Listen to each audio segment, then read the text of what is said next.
A continuación van a poder escuchar una conferencia impartida por Monseñor José Ignacio Munilla en el primer encuentro de familias de la diócesis de Albacete, el 15 de abril de 2023. El título de esta conferencia es Familia, Hogar de Misericordia.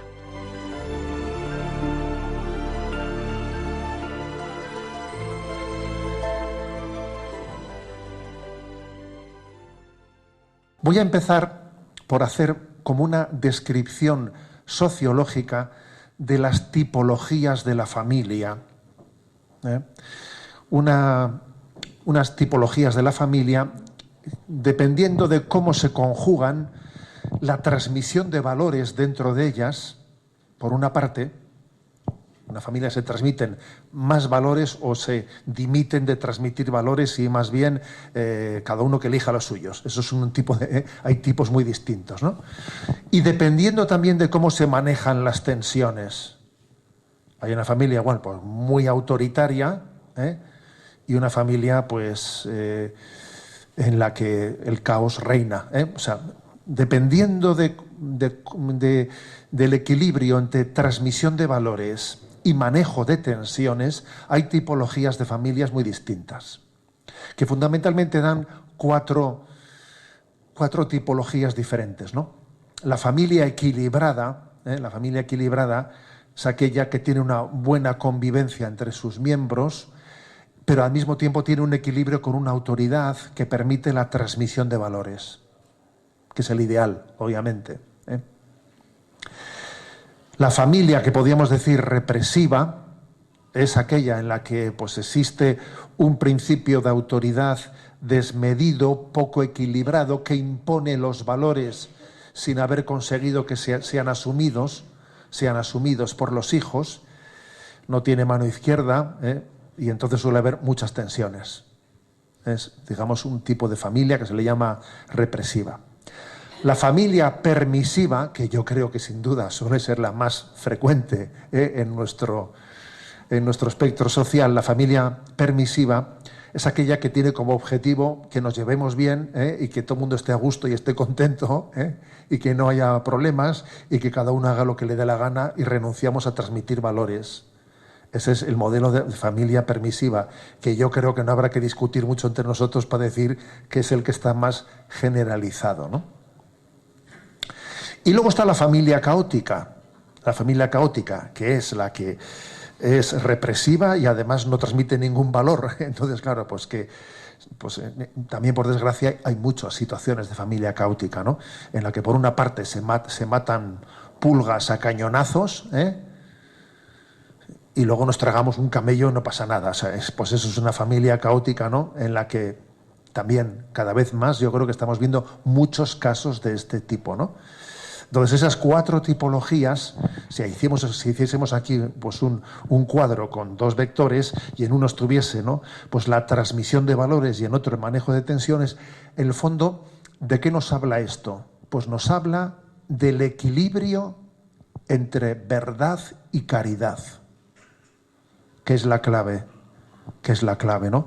El equilibrio entre verdad y caridad. Ahí es donde nos la jugamos, ¿no?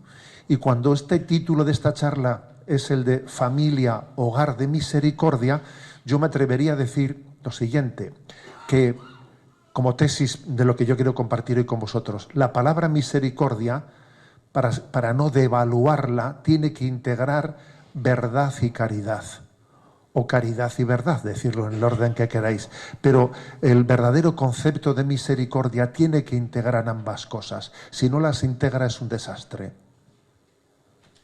La familia es hogar de misericordia, en la que se integra la verdad y la caridad.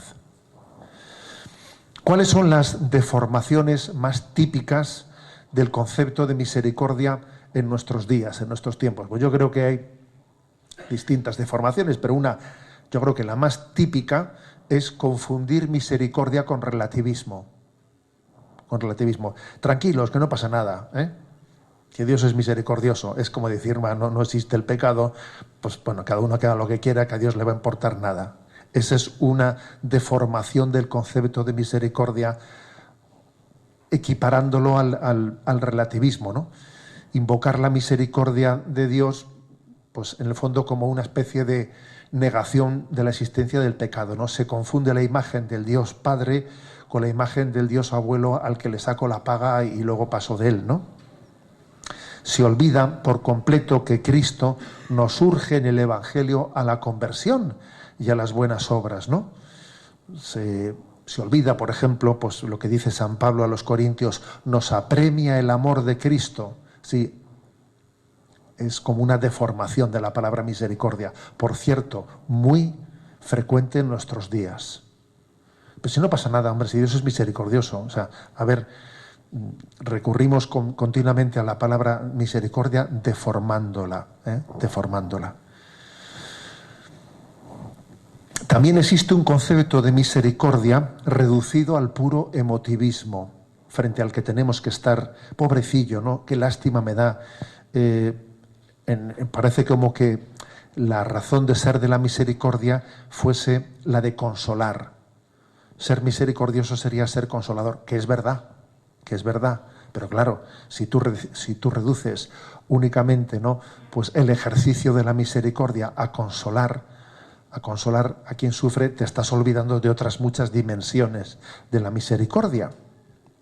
Existe pues la deformación de la misericordia que lo reduce al relativismo, la deformación de la misericordia que lo reduce al emotivismo. Y también existe un concepto de misericordia que está contaminado de desesperanza. ¿A qué me refiero con esto? Pues me refiero al hecho de que sí, aunque en teoría sabemos que Dios es misericordioso y que Dios espera de nosotros, ¿no? O sea, que Dios puede y quiere cambiarnos y darnos una vida nueva, a pesar de que lo sabemos en teoría, es como si dijésemos, eso está muy bien, pero está muy bien, díselo a mis hijos, pero conmigo ya has llegado tarde, ¿sabes?, ¿no? Porque yo ya soy incambiable, yo ya, me parece que Dios conmigo ya ha llegado tarde en mi caso, ¿no? Y ese es un concepto de misericordia teórico, pero no existencial. O sea, yo creo en la misericordia de Dios, pero conmigo ya no hay nada que hacer. Perdón, eso no sirve, ¿eh? Eso me está recordando que en una ocasión, yo siendo sacerdote, pues allí en Zumárraga, pues hablé a los padres de primera comunión de la visión cristiana de la sexualidad, ¿no? Y me acuerdo que una madre termina la charla y me dice, oye, José Ignacio, eso que has explicado, yo no lo había escuchado nunca, me ha parecido maravilloso, ¿eh? Ahora, eso díselo a nuestros hijos que con nosotros ya has llegado tarde. Nos dijo, no, frente a lo que me dijo la madre, ¿no? Y le dije, pues no, tengo una buena noticia para ti, ¿no? Que hoy es día de gracia y Dios te está llamando a ti. Hoy en concreto es a ti, no es a tus hijos, ¿eh? Entonces, claro, existe un concepto de misericordia como que es para los demás, pero que para mí ya yo soy imperdonable, lo mío ya no tiene remedio. Perdón, eso no es creer en la misericordia de Dios, si yo no creo que la misericordia transforma mi vida, mi familia, ¿no? Bueno, existen pues deformaciones distintas, ¿no? Y me vais a permitir un pequeño excursus teológico, antes de que después descienda a cuestiones más prácticas de la vida de la familia, un pequeño excursus teológico para entender cómo tenemos que superar definitivamente esa deformación que hemos hecho de la misericordia. Y entender de dónde viene esa deformación. En este excursus teológico que voy a hacer, voy a intentar mostrar un poco de dónde viene este problema que tenemos, que nos han timado, y la palabra misericordia la hemos hecho, la hemos traducido en lo que en realidad no es, ¿no? Entonces, pues, yo creo que ese excursus se refiere al concepto católico de la justificación, de la redención, que subyace en este concepto, ¿no?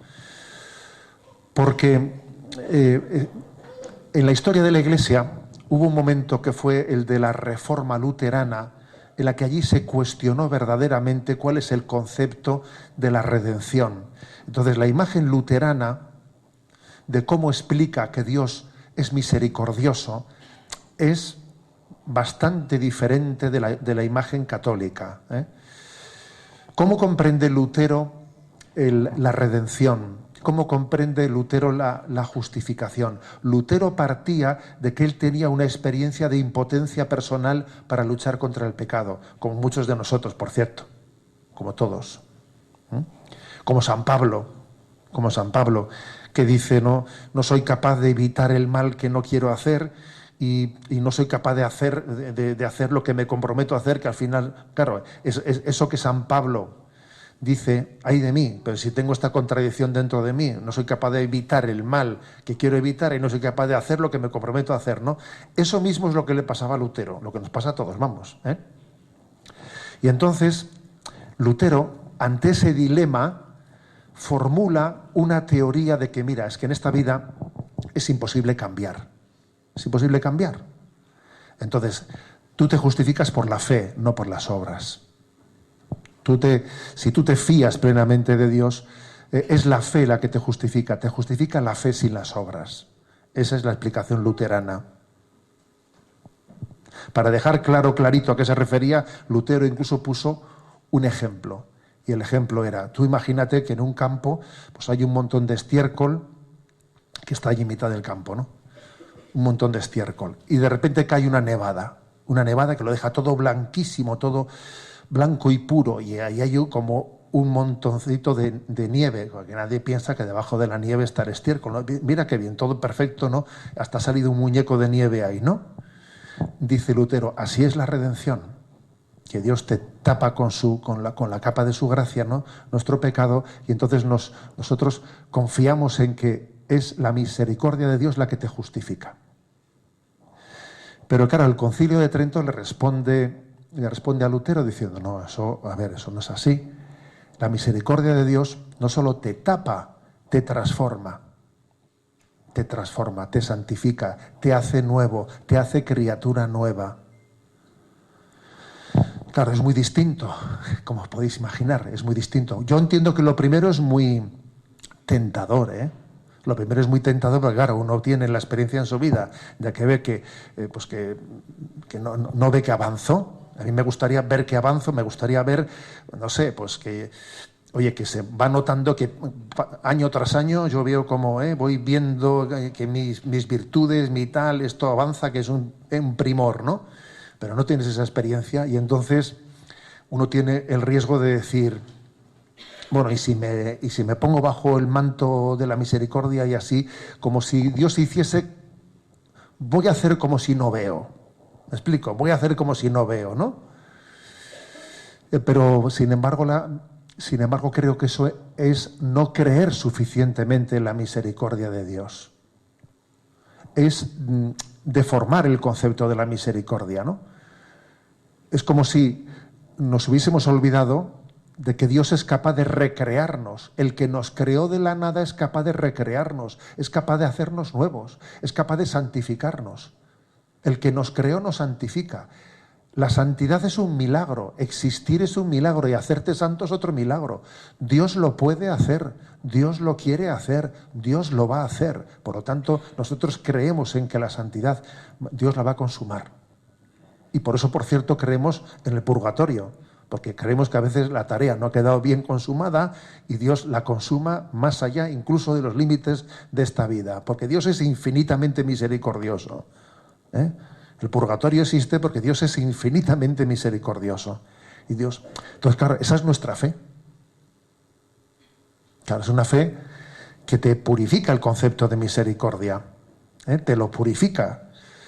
Te hace entender que esta vida es una gran batalla por la santidad y que yo jamás me voy a conformar con mi mediocridad, jamás me voy a conformar con que los hay peores, ¿sabes? No voy a hacer nunca un pacto de mediocridad, no lo voy a hacer, porque el momento en que lo haga estoy muerto. Y sé que con este sistema no me voy a sentir nunca tranquilo.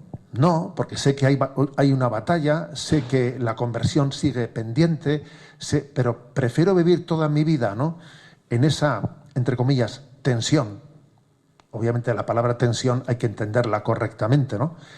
Pero prefiero vivir toda mi vida en esa tensión hacia la santidad que no malentender la misericordia de Dios de hacer un pacto de mediocridad. Para Dios es misericordioso, venga, vamos a dejarnos de...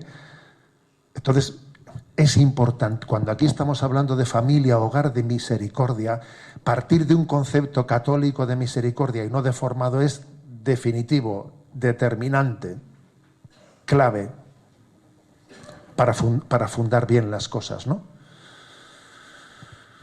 Claro, de esto que estoy diciendo se deriva que tenemos que superar la falsa contraposición entre verdad y caridad, justicia y misericordia, que estamos continuamente, yo creo que es la herejía de nuestros días, es la herejía de nuestro tiempo, la contraposición continua entre verdad y caridad. Pero ¿cómo contraponerlo? Si Jesucristo es la verdad, si Jesucristo es la caridad, si en Jesucristo no pretendas, fíjate lo que le dijo a aquella mujer, ¿no? Nadie te ha condenado, tampoco yo te condeno, vete y no peques más. A ver, Jesús siempre conjugó la verdad y la caridad. Sin embargo, nos gusta a nosotros contraponerlas, ¿no? Nos gusta contraponerlas. ¿Cuánto daño hace esa contraposición en nuestros días? ¿Cuánto daño hace? Sin embargo, nosotros decimos en el credo, vendrá como juez de vivos y muertos. A ver, si estamos proclamando que Jesucristo es juez. Pero es que es curioso que la palabra justicia ha llegado a ser antipática en nuestro contexto. La palabra justicia ha llegado a ser antipática. Es verdad que algunos motivos sí que hay, porque la justicia humana hace que el término te pueda resultar un tanto antipático, pero estamos hablando de justicia divina. Entonces, eso, hasta incluso hemos llegado a decir, no, Dios es... Yo prefiero una imagen de un Dios misericordioso que no la de un Dios justo. Madre mía, ¿pero de dónde has sacado esa contraposición? ¿De dónde hemos sacado esa contraposición? Decimos en el credo, vendrá como juez de vivos y muertos, ¿no? Por lo tanto, tenemos que rescatar que la verdad y la justicia forman plenamente parte de la misericordia. Desde el punto de vista bíblico, esto está más claro que el agua, ¿eh? Mira, el término misericordia en los evangelios aparece solamente 10 veces. 10 veces. 5 en el Magnificat, con lo cual solo nos quedan 5 ya. Claro, o sea, fíjate, el término misericordia aparece, curiosamente, mucho menos que el de justicia. 2 veces aparece citando el Antiguo Testamento. Misericordia quiero y no sacrificios. Entonces, ¿dónde aparece el término? Bienaventurados los misericordiosos, en las bienaventuranzas, y en el texto, curiosamente, Mateo 23, un texto que muy pocas veces citamos, de esos textos que pasan así casi desapercibidos, en el que dice: «Ay de vosotros, escribas y fariseos hipócritas, que pagáis el diezmo de la menta, del aneto y del comino, y descuidáis lo más importante de la ley, la justicia, la misericordia y la fe». Curiosamente, fíjate. O sea que en los evangelios aparece la justicia y la misericordia con conjunción copulativa. Lo más importante es la justicia y la misericordia y la fe. Es significativo, ¿no?, que Jesucristo una ambas palabras, justicia y misericordia. Ha sido especialmente Benedicto XVI quien se ha destacado por entender que justicia y caridad, justicia y misericordia son indisolubles, ¿no? Dice el Enespe Salvi, dice: Dios es justicia y crea justicia. Este es nuestro consuelo, es nuestra esperanza, pero en su justicia está también la gracia. Esto lo descubrimos dirigiendo la mirada hacia Cristo crucificado y resucitado. Ambas, justicia y gracia, han de ser vistas en su justa relación interior. La gracia no excluye la justicia. La gracia no convierte la injusticia en un derecho. ¿Cómo va a ser eso? No es un cepillo que lo borra todo, de modo que cuanto se ha hecho en la tierra acabe por tener siempre igual valor. Contra este tipo de cielo y de gracia ha protestado con razón, dice Benedicto XVI, por ejemplo, Dostoyevski en su novela Los hermanos Karamazov.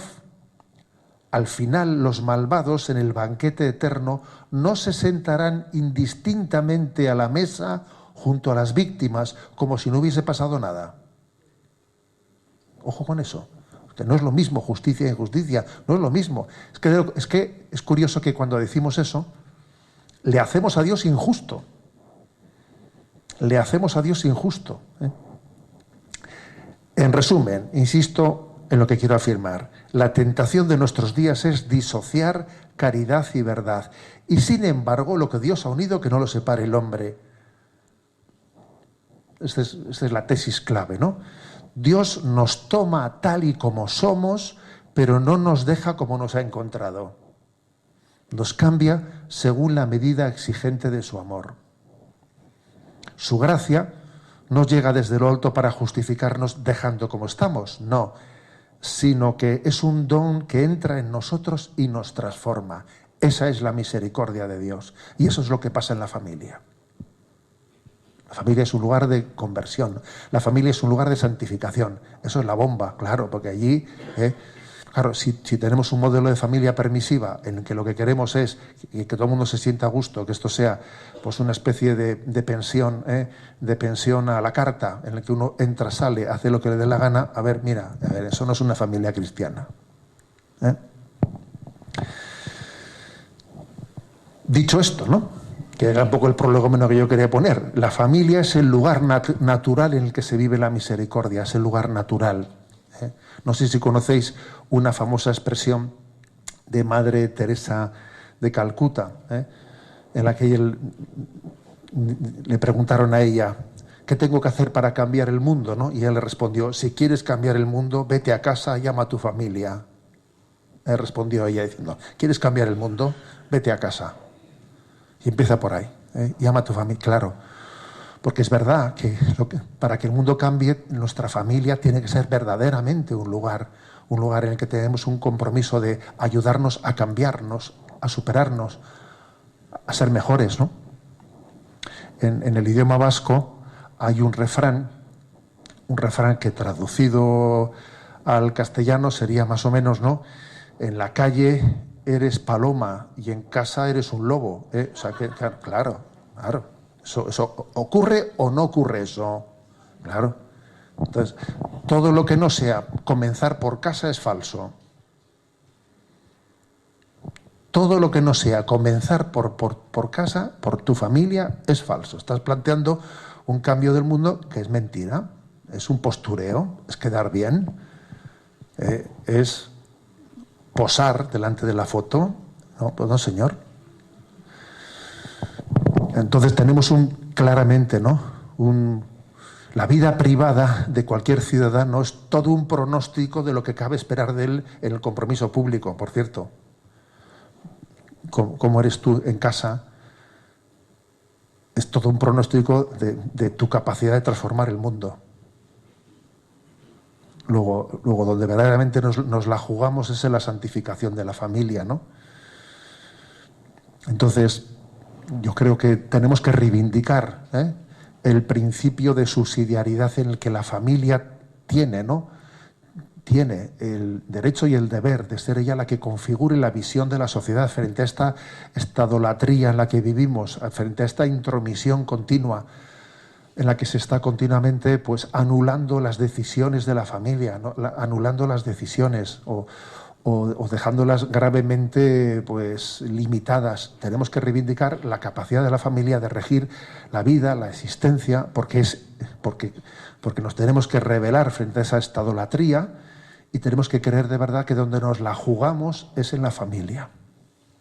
La familia, ¿no?, es la puerta natural de la socialización y la familia es la clave en la que uno entiende que ha sido llamado a la conversión, a no pactar con la mediocridad, a integrar verdad y caridad, ¿no?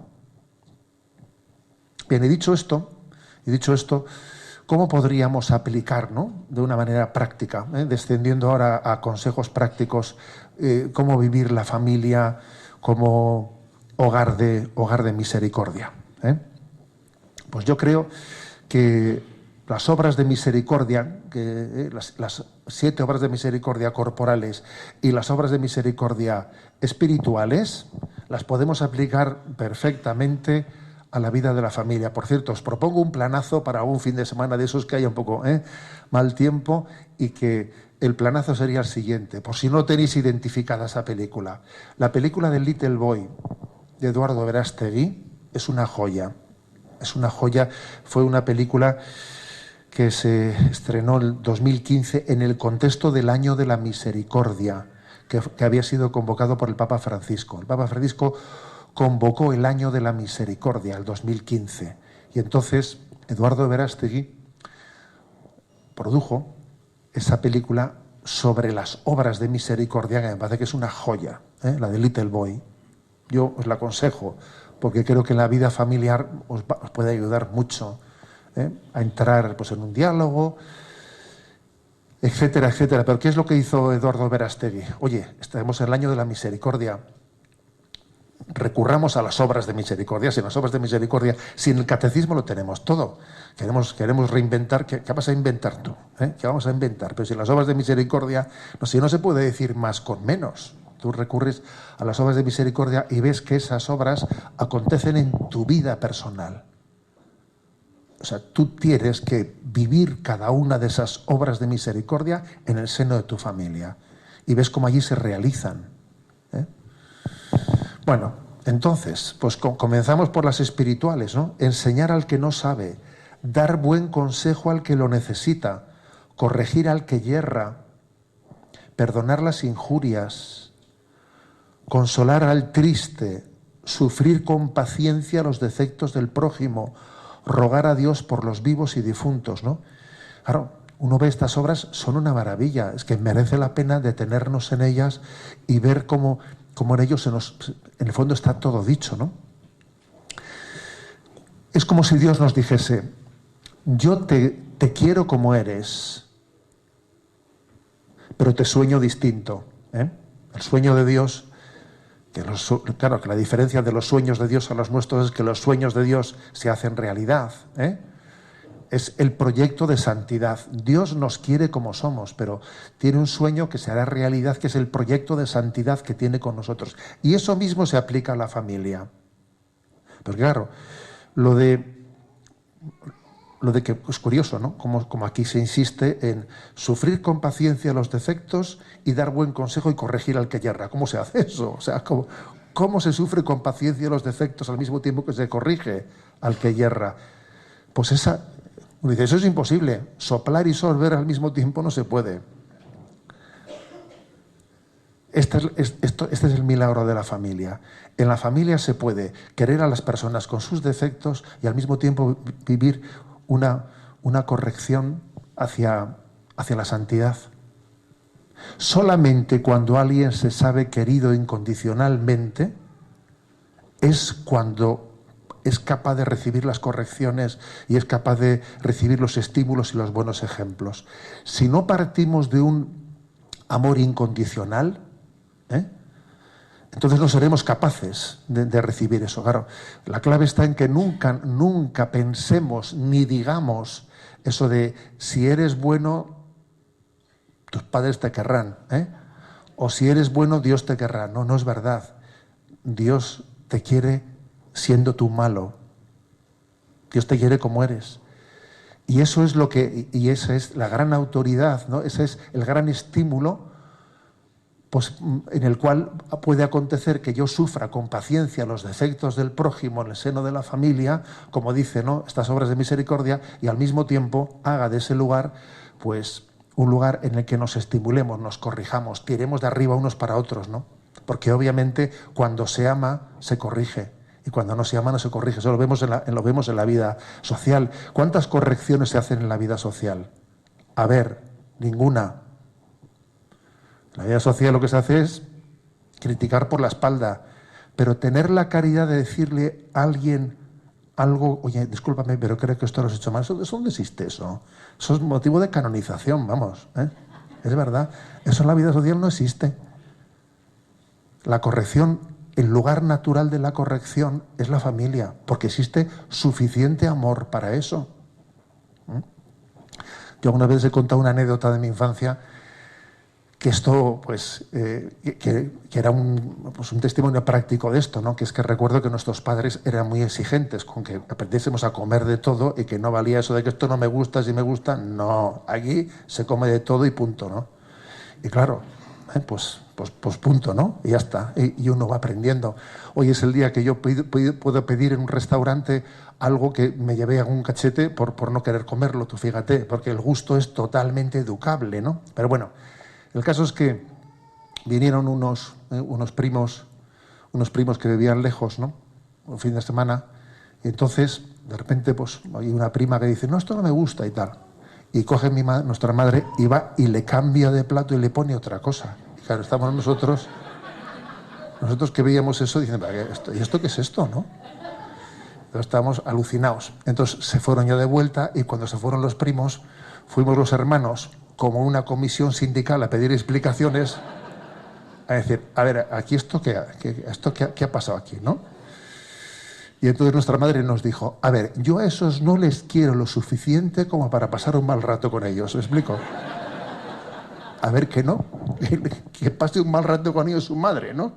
Pero a vosotros sí os quiero lo suficiente, ¿sabes? Entonces la comisión sindical echamos a las orejas y se acabó. Pero es que es así, es verdad, eso es así. O sea, la familia es el hogar natural de la misericordia correctamente entendida, donde nos queremos, tal y como somos, y partiendo de ahí nos encaminamos hacia el proyecto de Dios, sabiendo que con un hijo, por su forma de ser, porque todos los hijos son distintos, ¿no? Porque yo jamás le he escuchado a un padre o una madre decir, pero qué iguales son mis hijos, no, todo lo contrario, ¿no?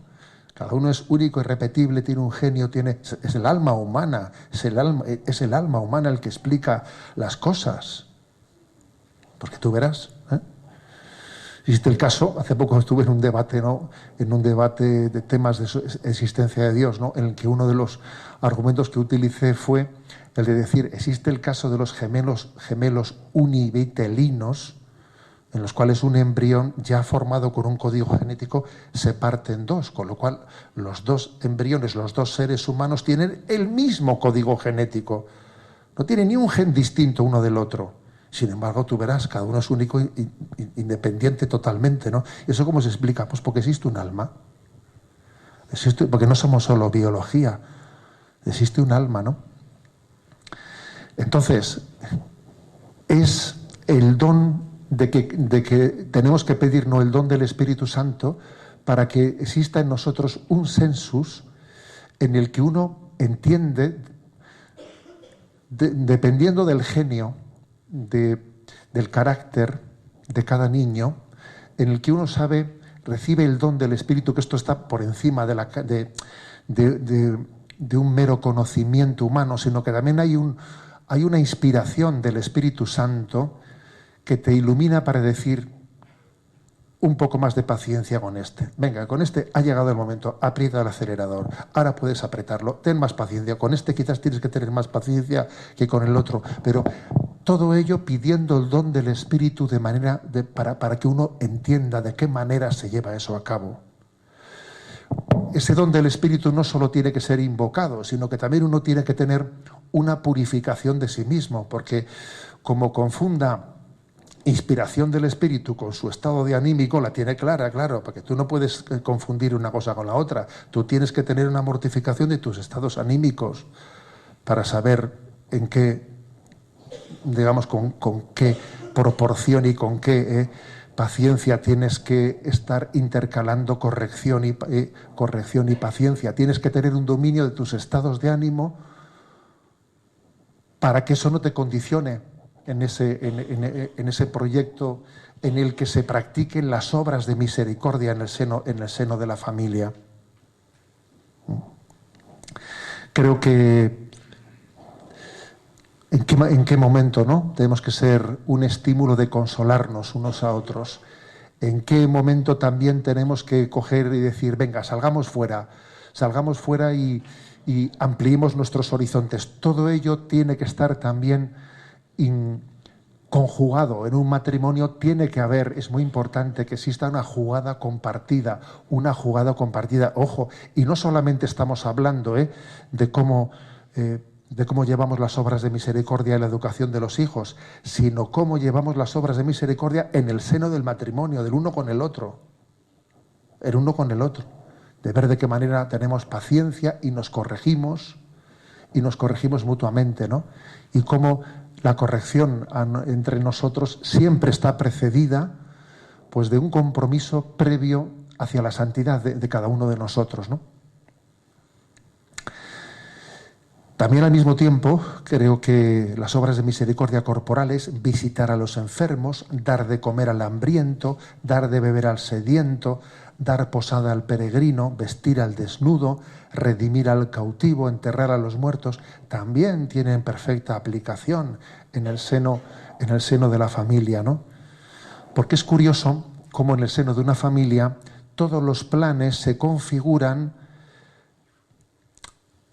redimensionando nuestros planes al más débil de la familia. Caminamos siempre al ritmo del más débil de la familia. Si alguien está enfermo en la familia, cambiamos los planes, y nos ponemos al servicio del más débil.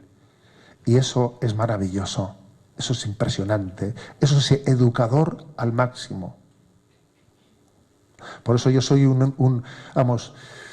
suelo combatir con las personas mayores, suelo combatir mucho con ellas cuando es muy típico, ¿no? Pues que una persona mayor con buena voluntad, pero equivocadamente diga, ay, a mí lo que no me gustaría es dar guerra a mis hijos. Yo lo que no quisiera es que ellos tengan que cambiar sus planes por mí.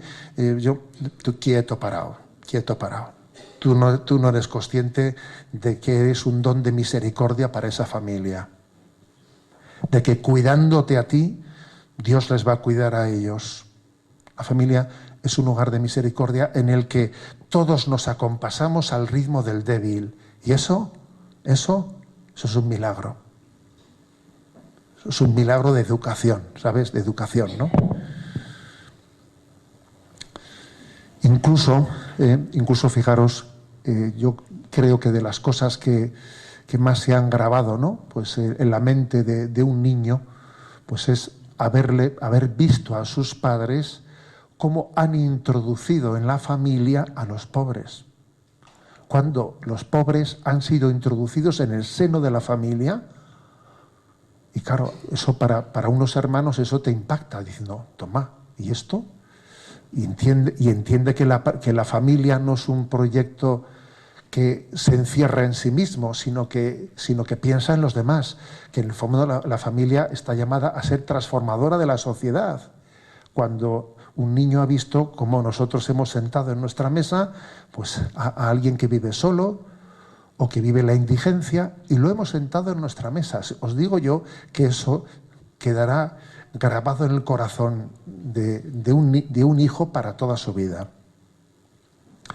Porque en el fondo es mostrar cómo hay un designio de Dios hacia el cual, ¿no?, cada uno de nosotros tenemos que caminar. Y cuando las obras de misericordia llegan a decir, ¿no?,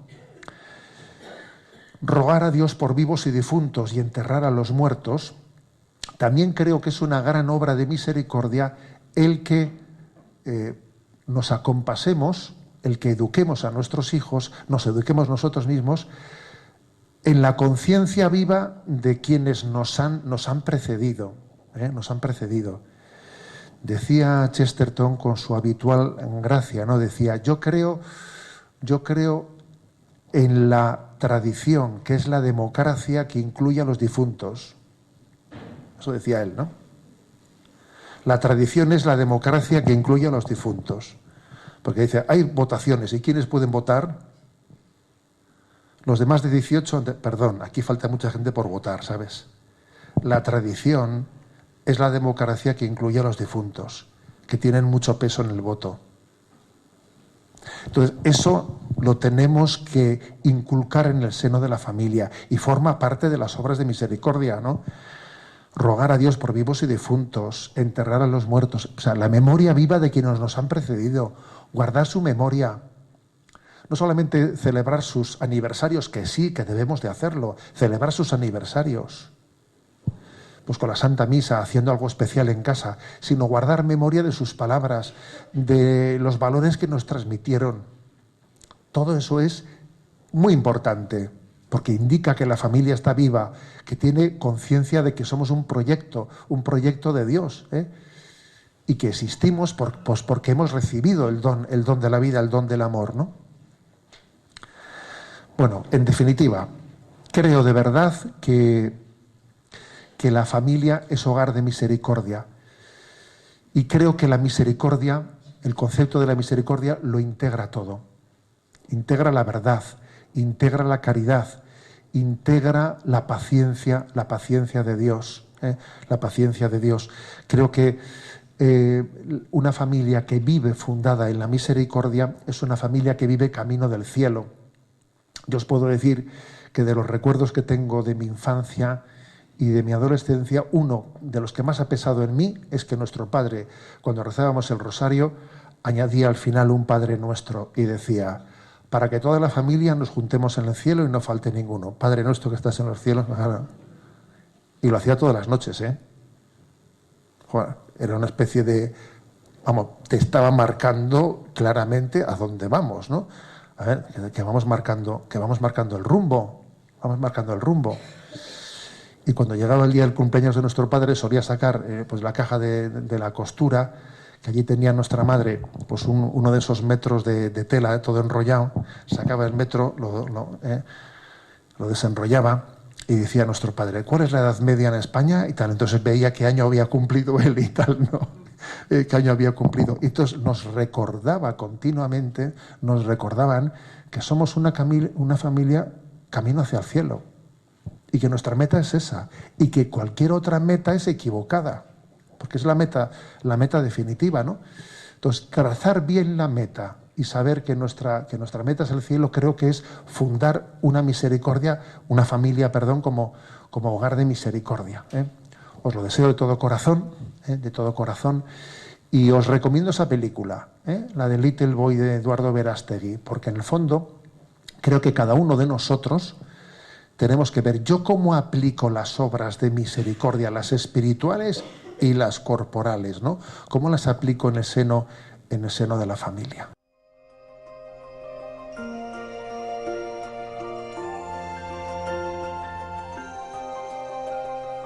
Han escuchado en Radio María la conferencia Familia, Hogar de Misericordia, impartida por Monseñor José Ignacio Munilla en el primer encuentro de familias de la Diócesis de Albacete, el 15 de abril de 2023.